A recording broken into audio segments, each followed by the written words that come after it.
Bonjour mes chers élèves, bienvenue dans cette nouvelle capsule. Comme vous le savez déjà, la dernière fois, on a traité dans les dernières capsules les caractéristiques physiques du sol. On a appris qu'est-ce que c'est la porosité, la perméabilité, la texture, la structure, la capacité de rétention d'eau. Tout ça, ça a été les capacités, les caractéristiques physiques du sol. Aujourd'hui, notre capsule a pour objectif de déterminer les caractéristiques chimiques du sol. Comme vous le savez, d'où vient le sol? De la roche-mère. La nature de la roche-mère et sa dégradation par l'eau conditionnent dans une large mesure la composition chimique du sol, qui est le résultat final, ainsi que d'autres facteurs comme le climat. On a déjà expliqué ça dans la partie la pédogénèse, les étapes de formation du sol. Donc, comme problématique, comme question qu'on va essayer de trouver les réponses, commençons par la première question.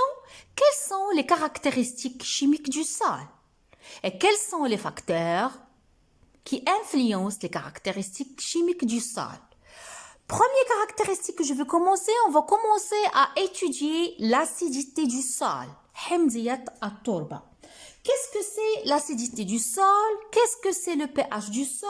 Comment peut-on mesurer le pH du sol? Et comment peut-on expliquer la variation de pH d'un sol à un autre?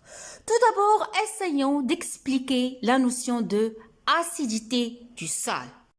Donc, l'acidité du sol, mes chers élèves, se définit par son potentiel hydrogène pH, c'est-à-dire la concentration des cations H+, dans ce sol. C'est ça le pH, c'est ça l'acidité du sol. Pour déterminer l'acidité ou bien l'alcalinité du sol, on utilise une échelle de 1 à 14 qu'on appelle l'échelle de pH. Donc, on peut diviser le sol en deux parties. Sol calcaire. Un sol calcaire est alcalin, ça veut dire il est basique, c'est-à-dire que son pH est supérieur à 7.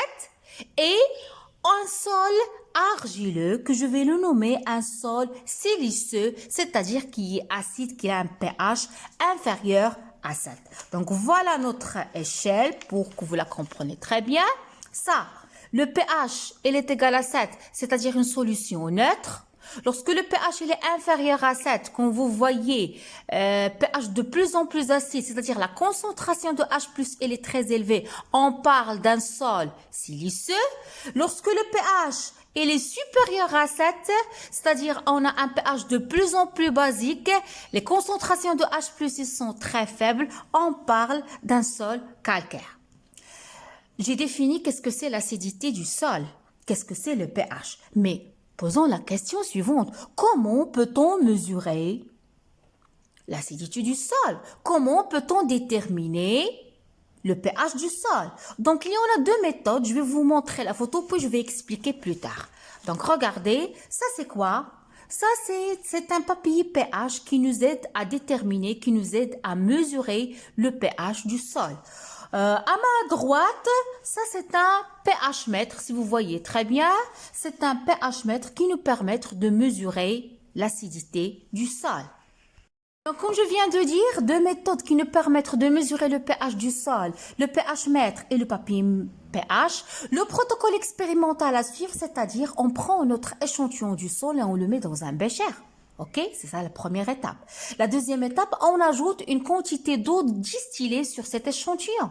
On ajoute une quantité d'eau distillée sur cet échantillon.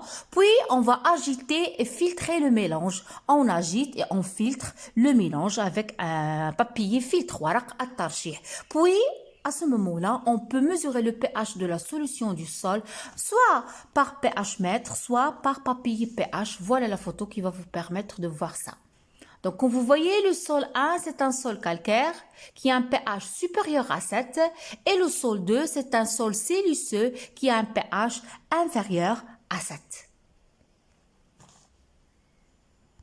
Donc voilà une autre photo qui explique bien la technique, comment mesurer un pH du sol à l'aide du papier pH. Comme vous voyez, ça c'est le papier pH, ça c'est le filtrat d'un sol siliceux, sol calcaire.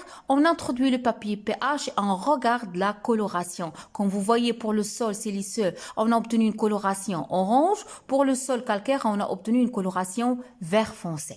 Ok. La figure B, il montre aussi qu'on peut mesurer le pH du sol à l'aide des réactifs colorants. Donc, comme vous le savez, il existe des réactifs dont la couleur varie suivant le pH du sol. Sa couleur varie suivant le pH du sol. Donc, la valeur de pH, elle est déterminée en comparant le contenu du tube. Ça, c'est le contenu du tube, c'est-à-dire le filtrat du sol plus le réactif. Donc, on prépare notre filtrat du sol, on le mélange avec le réactif, on le laisse quelques instants, puis on va comparer la coloration qu'on a obtenue au niveau du tube avec ça. Donc, en la comparant avec cette échelle de couleur, on verra. Si on a obtenu, par exemple, vert au rouge, c'est-à-dire pH est égal à 4, et ainsi de suite. Donc, ça, c'est une méthode. Et la troisième méthode que je viens de dire, c'est le pH mètre.